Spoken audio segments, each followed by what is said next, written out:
uncle. So let's find out what's going to happen at the fair. When they pulled into the fairgrounds, they could hear music and see the Ferris wheel turning in the sky. They could smell the dust of the racetrack where the sprinkling cart had moistened it, and they could smell hamburgers frying and see balloons aloft.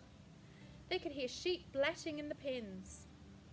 An enormous voice over the loudspeaker said, "Attention, please! Will the owner of a Pontiac car, license number H2439, please move your car away from the fireworks shed?" "Can I have some money?" asked Fern. "Can I too?" asked Avery. "I'm going to win a doll by spinning a wheel and it will stop at the right number," said Fern. "I'm going to steer a jet plane and make it bump into another one." "Can I have a balloon?" asked Fern. "Can I have a frozen custard and a cheeseburger and some raspberry soda pop?" asked Avery. "You children be quiet till we get the pig unloaded," said Mrs. Arable. "Let's get the children off by themselves," suggested Mr. Arable. "The fair only comes once a year." Mr. Arable gave Fern 2 quarters and 2 dimes. He gave Avery 5 dimes and 4 nickels. "Now run along," he said, "and remember the money has to last all day. Don't spend it in the first few minutes, and be back here at the truck at noontime so we can all have lunch together. And don't eat a lot of stuff that's going to make you sick to your stomachs. And if you go on those swings," said Mrs. Arable, "you hang on tight. You hang on very tight. Hear me? And don't get lost," said Mrs. Zuckerman. "And don't get dirty." "Don't get overheated," said their mother. "Watch out for pickpockets," cautioned their father. "And don't cross the racetrack when the horses are coming," cried Mrs. Zuckerman. The children grabbed each other by the hand and danced off in the direction of the merry-go-round, towards the wonderful music and wonderful adventure and the wonderful excitement, into the wonderful midway where there would be no parents to guard them and guide them, and where they could be happy and free to do as they pleased. Mrs. Arable stood quietly and watched them go. Then she sighed. Then she blew her nose. "Do you really think it's all right?" she asked. "Well, they've got to grow up sometime," said Mr. Arable, "and a fair is a good place to start, I guess." While Wilbur was being unloaded and taken out of his crate and into his new pig pen, crowds gathered to watch. They stared at Zuckerman's famous pig. Wilbur stared back and tried to look extra good. He was pleased with his new home. The pen was grassy, and it was shaded from the sun by a shed roof. Charlotte, watching her chance, scrambled out of the crate and climbed a post to the underside of the roof. Nobody noticed her. Templeton, not wishing to come out in broad daylight, stayed quietly under the straw at the bottom of the crate. Mr. Zuckerman poured some skim milk into Wilbur's trough, pitched clean straw into his pen, and then he and Mrs. Zuckerman and the Arables walked away towards the cattle barn to look at purebred cows and to see the sights. Mr. Zuckerman particularly wanted to look at tractors. Mrs. Zuckerman wanted to see a deep freeze. Lurvy wandered off by himself, hoping to meet friends and have some fun on the midway. As soon as the people were gone, Charlotte spoke to Wilbur. "It's a good thing you can't see what I see," she said. "What do you see?" asked Wilbur.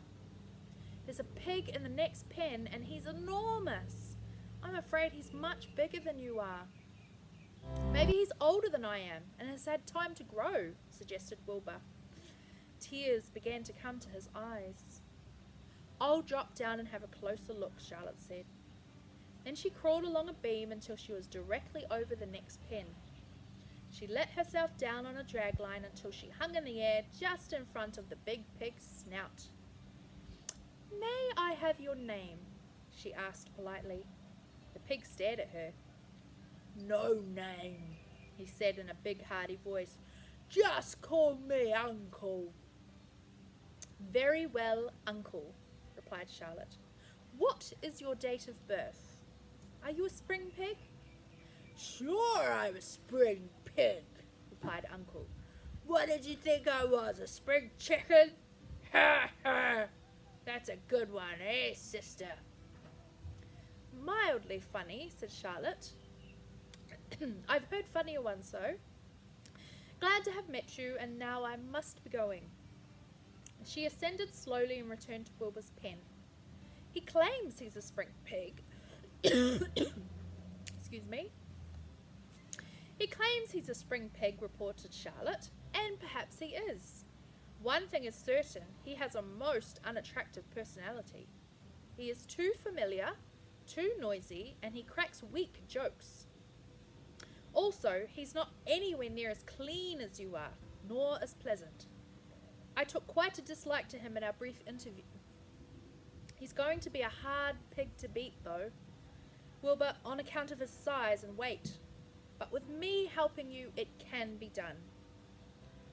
When are you going to spin a web? Asked Wilbur. This afternoon, late, if I'm not too tired, said Charlotte. The least thing tires me out these days. I don't seem to have the energy I once had. It's my age, I guess. Wilbur looked at his friend. She looked rather swollen and seemed listless. I'm awfully sorry to hear that you're feeling poorly, Charlotte, he said. Perhaps if you spin a web and catch a couple of flies, you'll feel better. Perhaps, she said wearily, but I feel like the end of a long day. Clinging upside down to the ceiling, she settled down for a nap, leaving Wilbur very much worried. All morning people wandered past Wilbur's pen. Dozens and dozens of strangers stopped to stare at him and to admire his silky white coat, his curly tail, his kind and radiant expression. Then they would move on to the next pen where the bigger pig lay. Wilbur heard several people make favourable remarks about Uncle's great size. He couldn't help overhearing those remarks, and he couldn't help worrying. And now, with Charlotte not feeling well, he thought, oh dear. All morning Templeton slept quietly under the straw. The day grew fiercely hot. At noon, the Zuckermans and the Arabels returned to the pig pen. Then, a few minutes later, Fern and Avery showed up. Fern had a monkey doll in her arms and was eating crackerjack. Avery had a balloon tied to his ear and was chewing a candied apple. The children were hot and dirty. Oh, isn't it hot, said Mrs. Zuckerman. It's terribly hot, said Mrs. Arable, fanning herself with an advertisement for a deep freeze. Whew.